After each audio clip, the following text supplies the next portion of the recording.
Bom dia, meu irmão, minha irmã, graça e paz do nosso Senhor Jesus Cristo. Mais uma vez estamos aqui reunidas, para iniciarmos nosso estudo ou darmos continuidade ao nosso estudo da Confissão de Fé Batista de 1689.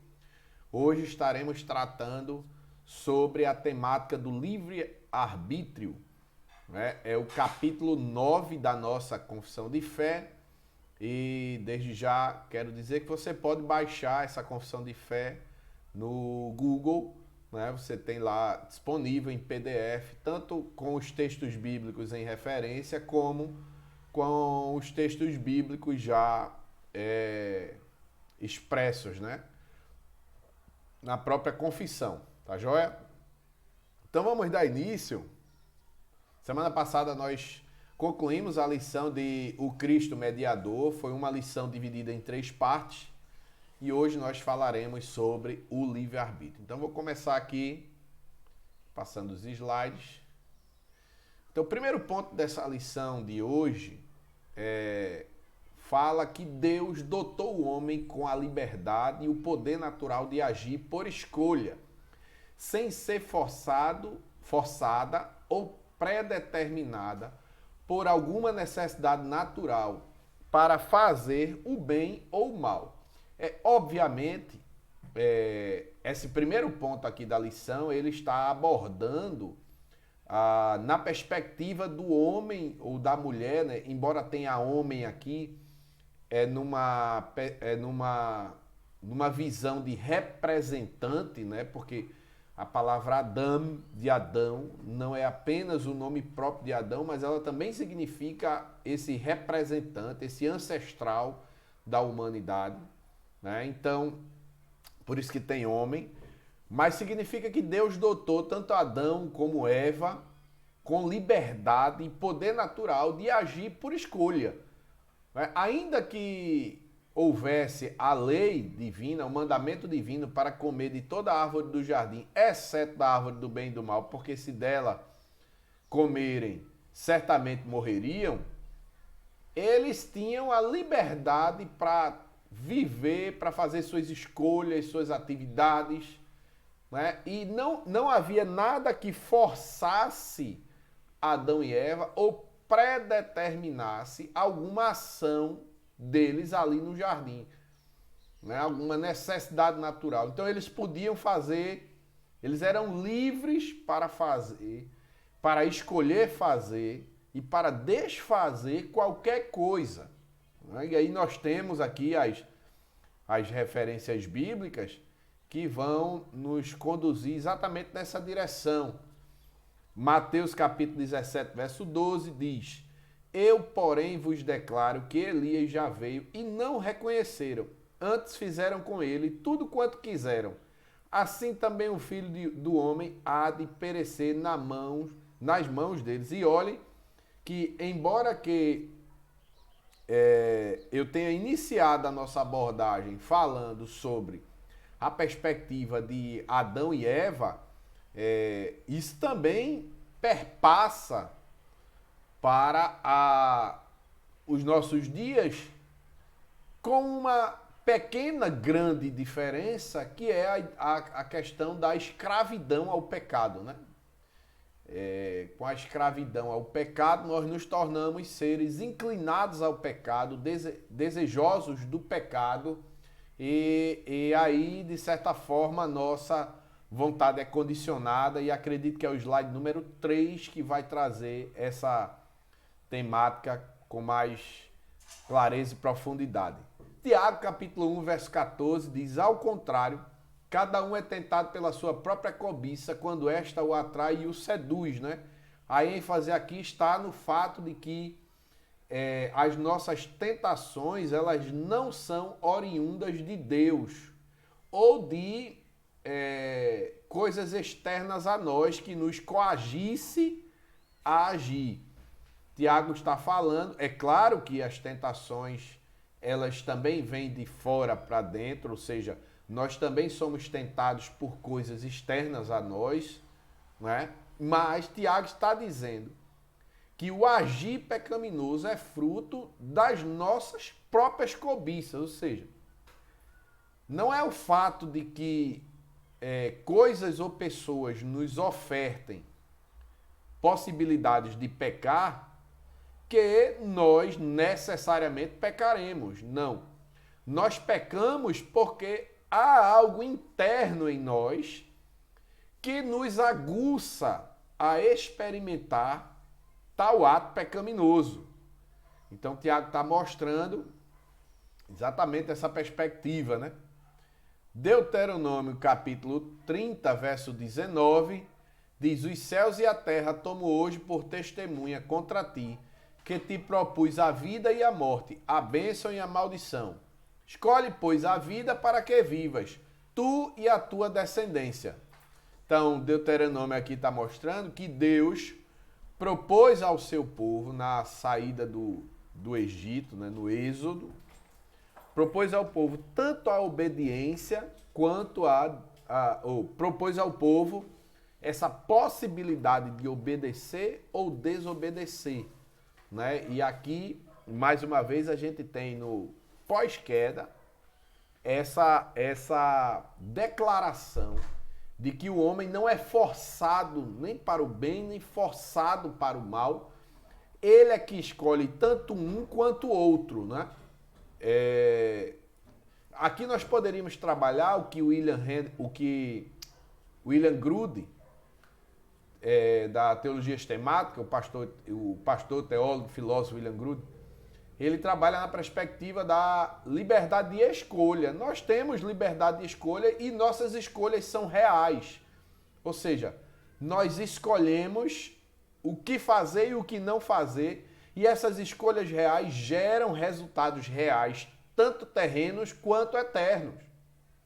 Então, você está aqui assistindo essa aula porque você decidiu escolher assistir essa aula hoje por esse canal aqui. Mas você poderia não estar aqui assistindo essa aula e ninguém iria lhe forçar a estar aqui, né? Então, está sendo ressaltado isso, né? Deus deu essa liberdade de escolha, né? Liberdade de escolha. E a gente vai entender essa diferença entre a liberdade de escolha e o livre-arbítrio. Então vamos lá. Slide número 2. O homem, em seu estado de inocência, tinha a liberdade e o poder de querer e fazer aquilo que era bom e agradável a Deus. Então, aqui especificamente, o autor está trabalhando a ideia da liberdade nos pais, em nossos pais, em nossos primeiros ancestrais, Adão e Eva. Antes da queda, eles tinham a liberdade e o poder de querer fazer aquilo que era bom e agradável a Deus. Logicamente, isso aqui é uma condição exclusiva de Adão e Eva no pré-queda, antes da queda. Né? Eles tinham a liberdade de poder e querer fazer aquilo que é bom e que agrada a Deus. E aqui a gente, obviamente, está pensando mais do que aquilo que é bom socialmente, aquele bem social. Aqui a gente está pensando naquilo que é bom e naquilo que é bem perante o Senhor, ou seja, estamos falando numa perspectiva de um bem e de algo bom perante o Senhor. Aquilo que traz agradabilidade ao Senhor. Então é nessa perspectiva que nós estamos falando, né? Então, Adão e Eva tinham essa condição diferenciada da humanidade, né? Porque com a queda, ele perde essa condição de querer e fazer o bem espiritualmente, por conta do pecado, do efeito que o pecado tem em todas as esferas da vida do ser humano, né? Inclusive nas suas obras.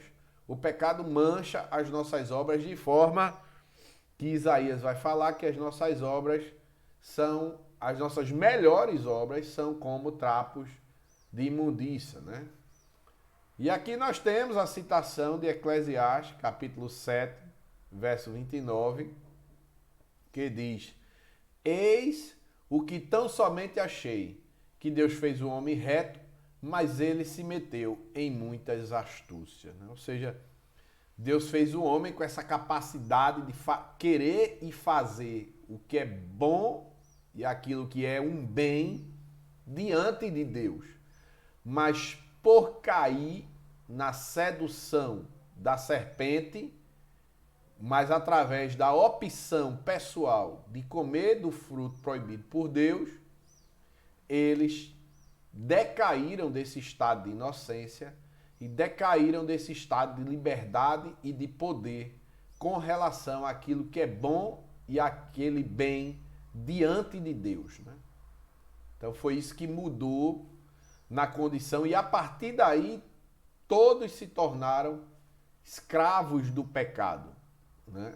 Todos se tornaram pecadores, e por sermos pecadores, nós pecamos, e todos pecaram e destituídos estão da glória de Deus. Ou seja, a queda trouxe essa separação, esse abismo intransponível por si só, ou seja, o homem por si só não consegue transpor esse abismo. É por isso que Deus, desde a antiga aliança até a nova aliança, a antiga fazia referência à nova, né? Era uma tipologia da nova. Deus estabelece um meio pelo qual o homem pudesse se achegar a ele através de um sacrifício expiatório, de um sacrifício vicário, substitutivo, que pudesse desfazer essa separação que o pecado trouxe entre Deus entre o homem e Deus. Então, continuando, terceiro, essa, porém, era uma condição mutável, pois o homem podia decair dessa liberdade de poder.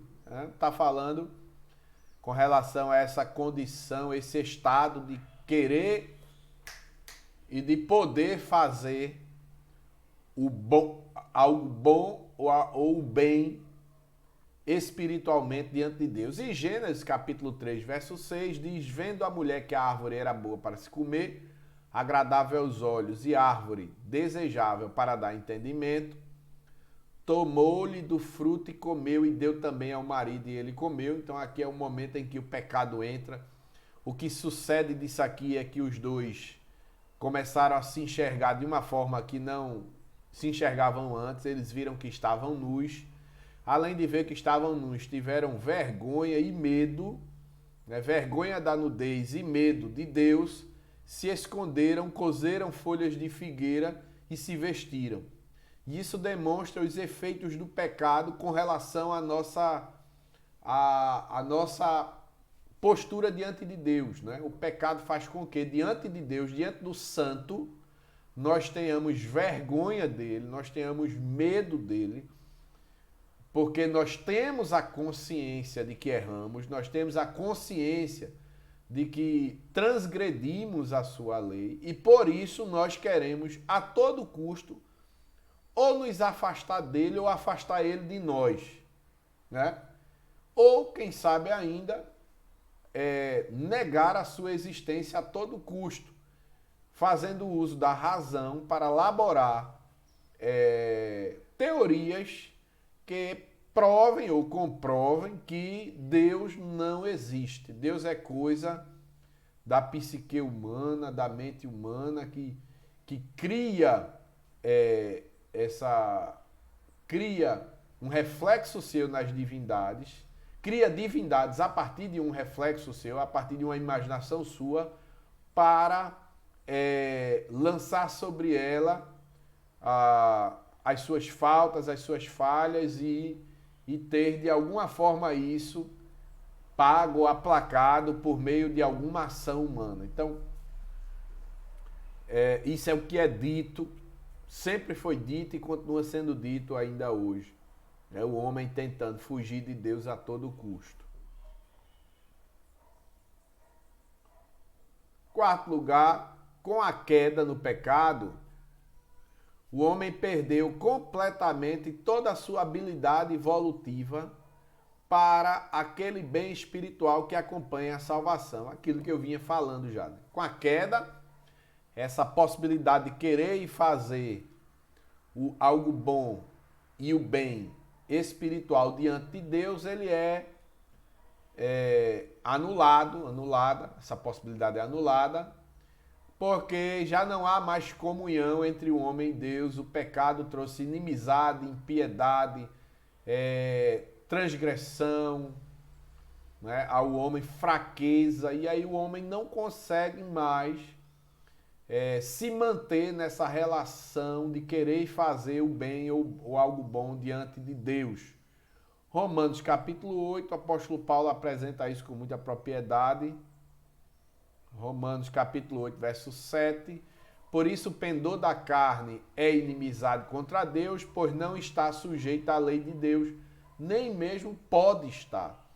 Então, não é só uma questão de dever estar, que ele deve, uma questão ética, mas é uma questão de impossibilidade ou de incapacidade. O pecado nos torna naturalmente incapazes de fazer a vontade de Deus.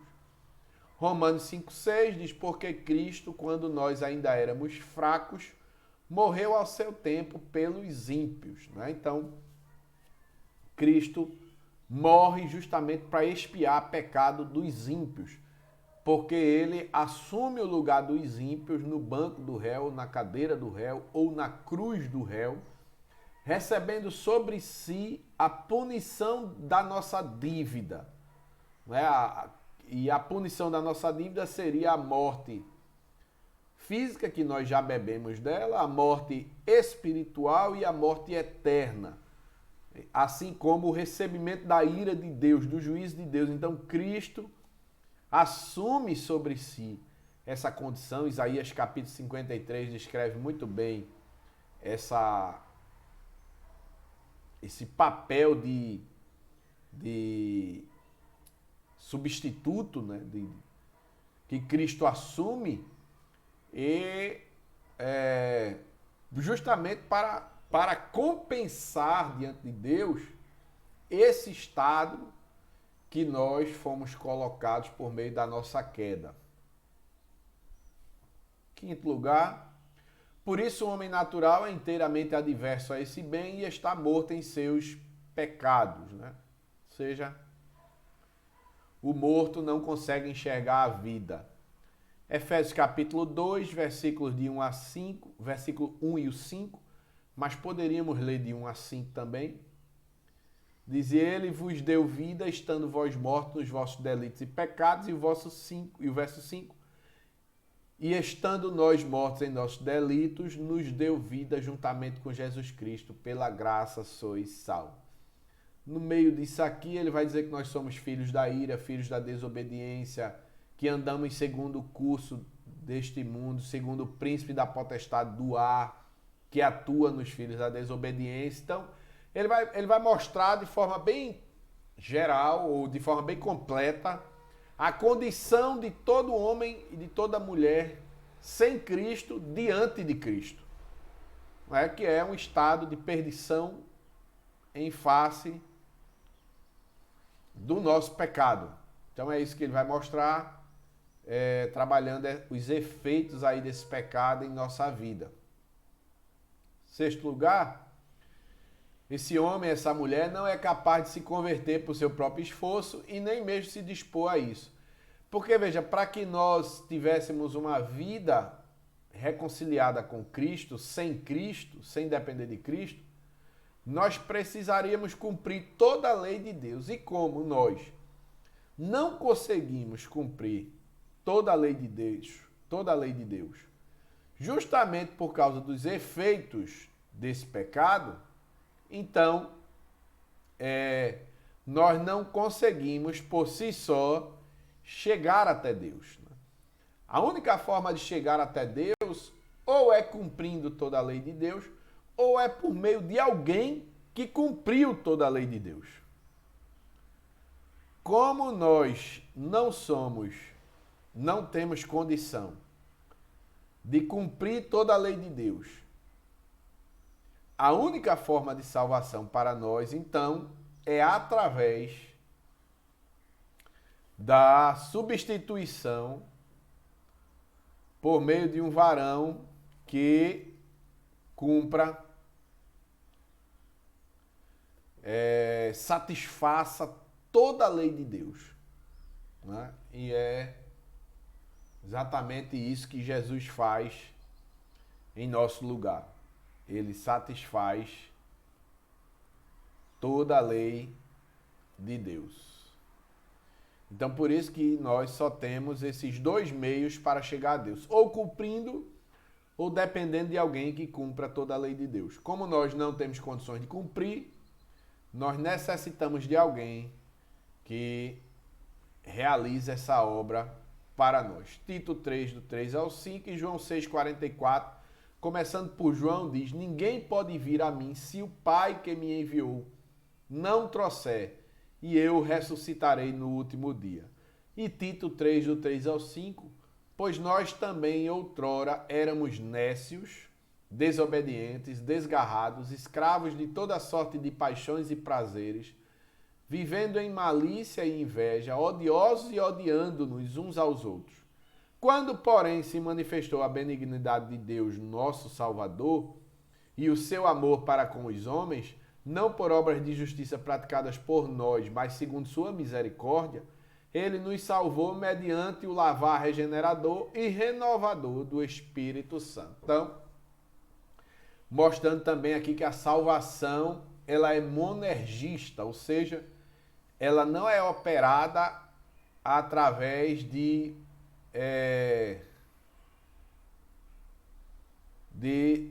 duas pessoas. Ela é fruto somente da ação unilateral da parte de Deus. É Deus quem dá os eleitos e eleitas ao Filho, e aí o Filho morre em seu lugar, e o Espírito Santo aplica a obra da salvação em suas vidas. Então, somos salvos pelo Filho através da doação do Pai e pela aplicação do Espírito. Então, nenhum homem é capaz de se converter e nem mesmo de se dispor à conversão. Naturalmente, ele vai se afastar de Deus e tentar negar a existência de Deus. Ponto 7, quando Deus converte um pecador e o transfere para o estado de graça, ele o liberta da sua escravidão natural do pecado.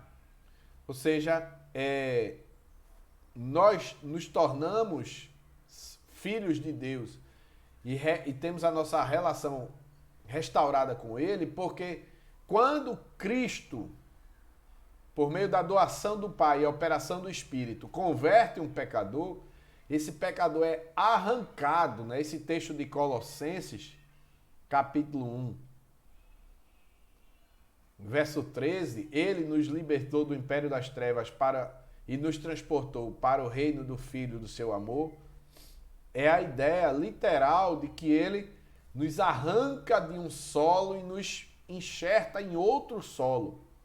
Ele nos tira da oliveira brava e nos põe na oliveira. Ele nos tira da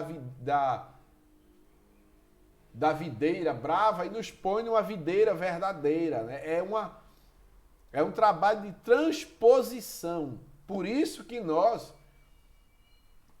através desse trabalho, podemos ter uma relação aberta, íntima, verdadeira com Deus Pai, né? Fora disso, por mais que a gente fale em Deus, por mais que a gente diga que tem Deus, que tem Jesus, não há como o homem se relacionar com Deus sem vencer esse abismo, e só se vence esse abismo através de Cristo. Vocês lembram bem de João 14,6, eu sou o caminho, a verdade e a vida, ninguém vem ao Pai se não for por mim.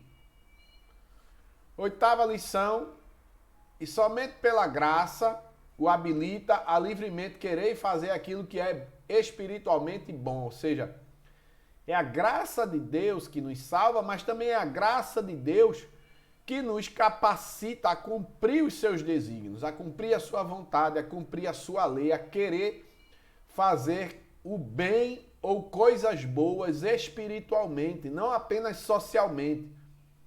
Não apenas algo que socialmente seja declarado como bom ou um bem, mas que diante de Deus não há mais mancha, não há mais mácula, e aquelas obras que nós realizamos de fato chegam perante ao Senhor como aromas suaves às suas narinas, ou seja, como adoração, como sacrifício agradável, que honra o nome dele, que glorifica o nome dele. Como Efésios 2, verso 13 diz: porque Deus é quem efetua em vós tanto querer como realizar segundo a sua boa vontade. Né? É Deus que nos habilita para isso e ao fazê-los, fazemos em Deus. Nona lição, mesmo assim, por causa de certas corrupções que permanecem, o homem redimido não faz o bem perfeitamente e nem deseja somente aquilo que é bom, mas também o que é mal. Ou seja, nós continuamos errando, pecando, não porque a graça não seja tão poderosa para nos libertar plenamente do pecado, mas é porque a graça ela é derramada num coração que habita numa natureza caída. Nós continuamos com a natureza caída. É aquela metáfora bíblica do velho homem interior.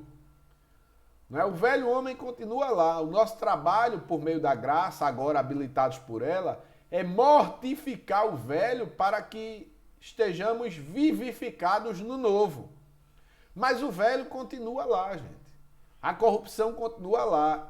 E é por isso que quando nós não vigiamos, nós caímos com toda certeza, porque o velho ainda está lá. E aí ele transparece, ele aparece, ele renasce das cinzas e mostra a sua cara. Essa relação Paulo trabalha aí em Romanos 7, 15, 18, 19, 21, 23.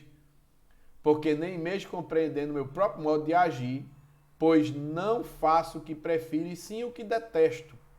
Porque eu sei que em mim, isto é, na minha carne, na minha natureza caída, não habita bem nenhum, pois o querer o bem está em mim, não porém o efetuá-lo. Né? Porque não faço o bem que prefiro, mas o mal que não quero, esse faço. Então, ao fazer o bem, encontro a lei de que o mal reside em mim, mas vejo nos meus membros outra lei que, guerreando contra a minha mente, me faz prisioneiro da lei do pecado que está nos meus membros. Né? Paulo está exatamente trabalhando essa ideia aí da permanência da natureza caída no ser humano. E, finalmente, em 10º lugar, nossa lição de hoje é um pouco mais curta. Né?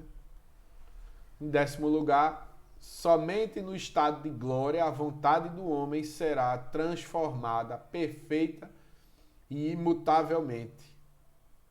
E então será livre para fazer apenas o bem. Ou seja, é na redenção plena por meio da glorificação que nós deixaremos de possuir uma natureza caída e teremos um corpo glorificado à semelhança de Cristo.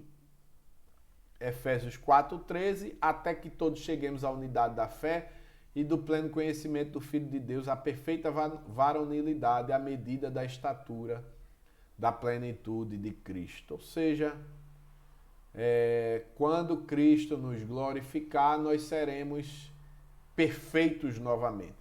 Um dia fomos perfeitos no Éden, vivemos em imperfeição, aprimorados pela graça de Deus que nos regenerou desse terreno do pecado e nos plantou na videira verdadeira, mas ainda guardamos em nós uma natureza corrupta que faz com que haja uma luta para que nós cumpramos a vontade de Deus, Gálatas 5,16, mas que na redenção final, no retorno do Filho de Deus, nós seremos glorificados e estaremos plenamente livres do pecado e dessa natureza corrupta que jaz em nós e que milita contra a vontade de Deus em nossa vida. Então, espero que você tenha sido abençoado, abençoada com essa aula de hoje. Não é? Deus te abençoe, Deus te dê uma semana agraciada. Esteja conosco hoje à noite. Teremos a participação em nosso culto do missionário Ricardo Pokevic, que tem trabalhado em tribos indígenas do Nordeste. Certamente será um tempo bem desafiador. Também quero comunicar a você que nós estamos com a campanha de alcançar mais de 350 cestas básicas, pois temos uma comunidade quilombola aqui no Cabo Santo Agostinho, que está com 350 famílias sem nenhuma assistência do governo, nem de nenhuma ONG, nem de ninguém. E nós queremos socorrer essa comunidade quilombola, tá certo? Além dos nossos desafios com os venezuelanos de Carpina, da cidade, com a comunidade Ninho das Cobras, Beira Rio, tá bom? E algumas pessoas necessitadas que temos dado um suporte nesse tempo de pandemia. Então, muito obrigado, quero orar com você nesse momento. Pai querido, obrigado por essa manhã, por esse tempo tão bom de Escola Bíblica Dominical, dessa lição da confissão de fé que temos estudado. Que o Senhor nos abençoe e nos dirija a um conhecimento que venha glorificar o Teu nome e nos levar a uma vida consciente diante do Senhor, harmonizando o nosso discurso com a nossa prática e assim testemunhando Cristo, tanto com a proclamação da Tua verdade, como com a vivência dos Teus desígnios. Muito obrigado por tudo isso, te agradecemos assim, em nome de Jesus. Amém. Deus te abençoe, meu irmão, minha irmã. Tchau, tchau. Bye, bye, em nome de Jesus.